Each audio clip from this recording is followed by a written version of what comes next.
Hey everyone, welcome back. This is now my third video. I'm starting to get the hang of things, I think. This video is going to be about the gap year. And for those of you that don't know, the gap year is the period of time between finishing undergrad and starting medical school. Not everyone necessarily takes a gap year, but I've been having a lot of people ask me about the gap year in general. Should they take one? Should they not take one? And what to do in that gap year in general. So that's what this video is going to be about. I'm going to start out by telling you about my experience and the things that I did.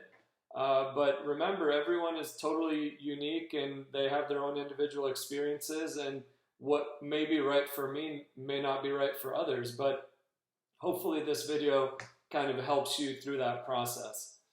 What I did in my gap year was first, I wanted to focus a little bit on research. I had a little bit of research that I did in undergrad, but I thought maybe I could beef that up a little bit. So I actually spent almost the entire time before starting med school doing some research at the USC Institute of Urology. And I was able to get that position through a family friend that was actually a urology resident at USC. So I encourage you to reach out to any contacts that you may know, do some networking, and try your best to get a foot in the door. So that's one thing I did. Another thing that I did was I've always enjoyed teaching, and I decided to get a job being a tutor with the Princeton Review. And what I was doing with them was teaching MCAT Basic Sciences section as well as the SAT. And that was nice because not only was it a good experience, but it was a well-paying job. And then finally, I did some volunteering with a local nonprofit called MEND, or Meet Each Need with Dignity. And that was a really rewarding experience. So my job working with them was teaching English to those new to the country or new to the language, and trying to really integrate into society and get a job. So that was really nice seeing the students progress and get jobs. So that's kind of what I did. That being said, I want to go into a little bit about the different things that you can do different than what I did or similar to what I did. I will preface this by saying that not necessarily everyone needs to take a gap year. If you spent undergrad, really on top of everything, knew what you wanted to do, got your MCAT done, got a good score, were able to do some research and boost your application and think that you're ready to apply without taking a gap year, then you may not have to. So for those that are not necessarily in that boat, or just want to take some time to think about the decision, a gap year may be right for you. So what types of things can you use that gap year for? So really, for some people, it may just be finishing your prerequisites. There's a lot of things that you need in order to apply to med school, and you may not have been able to get those things done in the 4 years of undergrad. Also, for some people, they may not have taken their MCAT yet, or they took it and they'd like to improve on their score, and that's a good time to do that as well. Overall, I think it's a good way to just improve your application in general.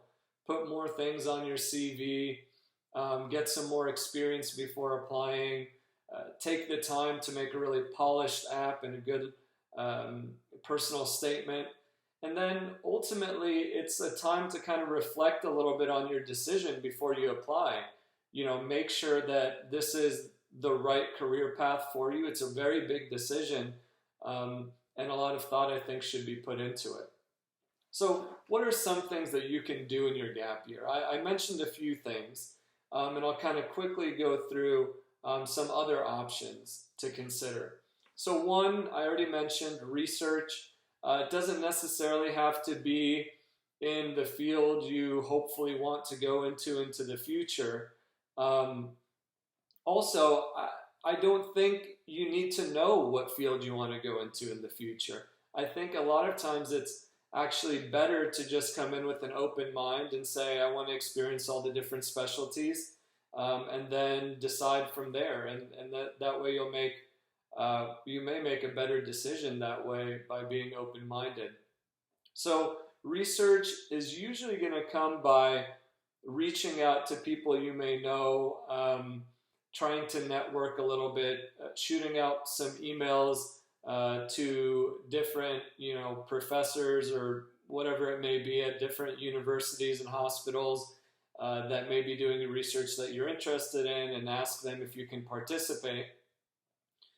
Another thing that you can look into is getting some clinical experience in general, whether it be shadowing somebody, whether it be working as a scribe or an EMT or a medical assistant, some sort of job within the hospital where you can get a little more exposure to medicine.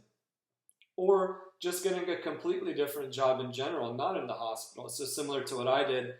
Another option is looking into continuing education through things like a post-bac program or a master's program. Something to keep in mind about that is they can be pretty expensive. Some master's programs can be up to $100,000 for that 1 year. So that's something to consider. If there's something you're truly passionate about, whether it be public health or something else, then it may be a good option for you, but it's not for everyone. It's always good to do volunteer work, especially in something that you're passionate about. So I worked with that nonprofit organization that I discussed earlier. There are endless volunteer opportunities, and that always looks good on your resume as well.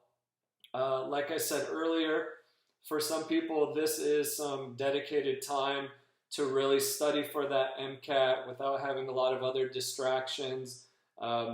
Whether you have taken the MCAT already or not taken it yet, this may be a good time to look into that. And then finally, I think that you should enjoy this time. For a lot of people, they worked really hard in undergrad, and you're going to work really hard in medical school and residency, and this may be the only extended stretch of time where you have some free time to enjoy things that you like, spend time with family, reflect on your decisions. In summary, I'd like to kind of just say that there's no right answer on whether or not to take a gap year. There's no right answer on what to do during that gap year. Everyone has different things that they're passionate about, different things they're interested in. Everyone's has their own individual application, different board scores, different experiences that they've already had, different connections and networking opportunities that others may not have. So ultimately, you just have to kind of consider your experience as a completely unique experience from everyone else, so that you do what's right for you. I hope that helped you guys kind of with the decision of whether or not to take a gap year and what to potentially do in that time. If you have any other questions or ideas for future videos, please shoot me a comment. I always read through the comments. I'm excited to see what everyone thinks. And if you don't mind and you enjoy the videos, then please like and subscribe and share with your friends. I'm looking forward to the next video. I hope you guys enjoyed it.